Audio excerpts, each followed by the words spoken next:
everybody, it's Lacy. In this video, let's talk about our yes brain. Did you know that your brain doesn't know the difference between yes and no? Your brain only knows that you've thought of something and that because you've drawn your attention to it, it believes that you must in fact want it. So when you say to yourself, I don't want that and I don't want that either and I definitely don't want that thing over there, all your brain hears is, she's paying attention to that. Or he's looking at that, and she seems drawn to that over there. And swiftly, your brain concludes that with all of that thought about these things, you must actually want it. And so, it moves in thought and action to get it for you. Our mind is a powerful creator. Knowing how the brain works in a yes-only operating system, it's to your benefit that you focus your attention on what you actually do want. If you aren't sure what that is and can only think of what you don't want, because let's face it, sometimes that's just easier to do, then identify what you don't want and then focus your attention on the opposite of that. If you don't want to be with people, then you do want alone time. If you don't want to sit next to a particular person, then you do want to sit next to someone else, so focus on that. If you don't want another rejection letter from the publisher, then you do want a letter of acceptance. You want acknowledgement, and you want praise for your hard work. Focus on that.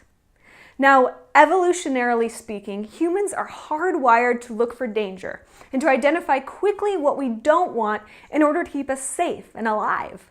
Historically, that worked, but for now our lizard brain sometimes gets in the way of who we are and how we express ourselves and navigate the world. We have greater opportunities now, luxuries and options than we ever had before in life.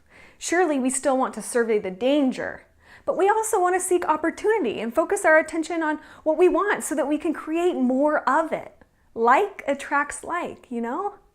If you don't believe it, remember back to the last bad day that you had. Bad days tend to start with one really crummy thing and spiral into more and more and more. And the more it happens, the more we say, I'm just having a bad day. And we add it to our bad day tab. And then the more bad stuff keeps coming to us.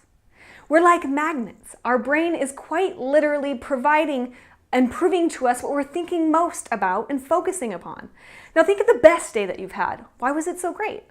How did great things just keep happening for you? How was it so much fun? How did you light the world up all around you? How did you find people and events conspiring to bring you joy and laughter and total amusement? Maybe you saw a friend unexpectedly, you got a parking spot right out front, or someone sent you a spontaneous email thanking you for something that you had done a while ago. Do you think that that's by coincidence or by accident? That's no accident. That's you working in harmony with the nature and the energetic flow of life to work in your favor. And the best part about knowing this is that you're never stuck in a bad day and you can create more good days, good friendships, good work, good clients, and good experiences. That said, honor the good days, the bad days, and the in-between days. The frustration and fear, the failure and the defeat, they also have a lot to teach us if we'll bravely listen. But we don't have to live there. They say pain makes beautiful art, and it's true. Wouldn't you agree that some of your most proud days, your successful projects, and your brilliant moments were inspired by terrible pain, by shattered dreams, depression, and complete heartbreak? But as a result of those days, you have a greater capacity for joy and a deep appreciation for the good days. Sometimes we know how to be with, to process, and to eventually appreciate the gifts of a bad day, a disappointment, or a completely devastating event. But other times we get stuck. We forget that we don't have to live in the disappointment and the pain, the fear, or the depression forever. We can feel it, we can be with it, and then we can learn from it, and then we can live beyond it. I'm a huge advocate for being with and feeling emotions. So never for a moment think that I'm trying to teach you not to feel, not to have pain or negative emotions. But I do, however, want to support you in getting the most out of your life, your experiences, and your gifts from being with your emotions and creating something amazing afterward. If you haven't read it yet, pick up the book What to Say When You Talk to Yourself by Shad Helmstetter to support you in your journey to more deeply knowing yourself. I think you'll find you've got a whole lot of love. In fact, I'd venture to say you're pretty darn remarkable. Starting today, begin to know yourself, your emotions, and your dreams more deeply by listening and having a conversation with yourself, just as you would your best friend. Don't let the self-talk and emotions stop the first sentence. Dig in, be brave, feel it. Know yourself, be yourself, and teach yourself and others. Post your comments below this video. Share what you learn about yourself, your insights, and your victories, your self-talk, your moments of learning, what happens for you with the understanding that your brain only knows yes. How has your thinking changed? What do you say when you talk to yourself now, knowing this? What? It's over? Oh no, it's not. It's just the beginning. Did you like this episode? If so, there are 3 things you can do right now to continue your journey. First, you can subscribe right here to my channel so I can keep sending you awesome videos on a weekly basis to keep transforming your life.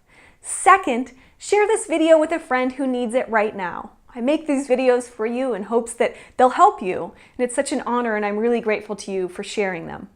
Third, if you want even more great resources to show up, own your life, and find your way, plus some insights from me that I only get to share via email, then come on over to lacykirkland.com and make sure you sign up for my newsletter.